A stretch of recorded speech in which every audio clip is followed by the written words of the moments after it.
كناريا فين؟ كناريا! راحت المخفي طليقها عشان تتحايل عليه رجع لها بنتها. انا مش عارفه بختنا مايل كده ليه؟ كل شويه الدنيا تشيل كناريا هم جديد. اهي جت اهي. كنت فين؟ رحتي؟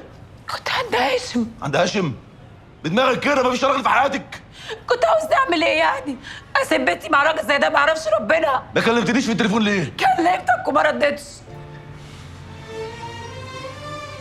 بنتك فين؟ ايه اللي حصل؟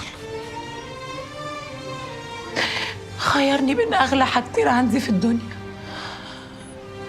يختار بنتي يختارك.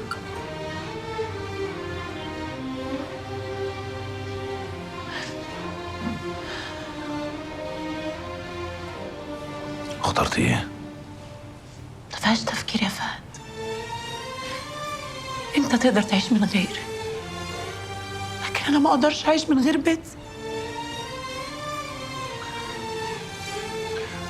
وليه تحطيني في طريق غير طريق بنتك؟ احنا طريقنا واحد متفقين على كده.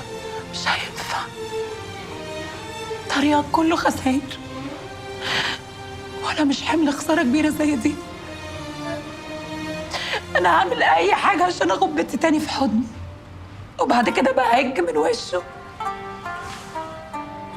مش هيحصل، وعد الله ما هيحصل. انا هجيب لك بنتك. بقول لك يا فهد مالكش دعوه بالحوار ده، اخر النصيب بينا كده يا ابن الناس. شوف حالك وسيبني في حالي.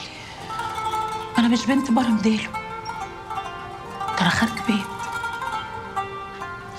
وربنا يكرمك بالله احسن مني. انت بتقولي ايه؟ لسه اللي بينا مش سهل كده. مش مصدق ان الكلام ده طالع منك. مش ده كلامك ليا امبارح؟ على عيني يا فهد، على عيني ان انا اقول لك كده، بس غصب عني. لما تبقى اب هتفهم. انا امبارح كنت حاسه ان انا ماسكه الدنيا كلها في ايدي، لكن دلوقتي خلاص الدنيا كلها بقت فوق دماغي.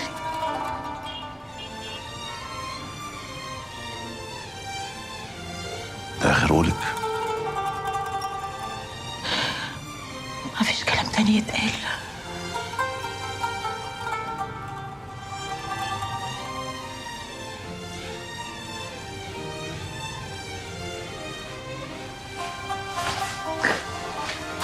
حبيبتي يا بنتي، حبيبتي.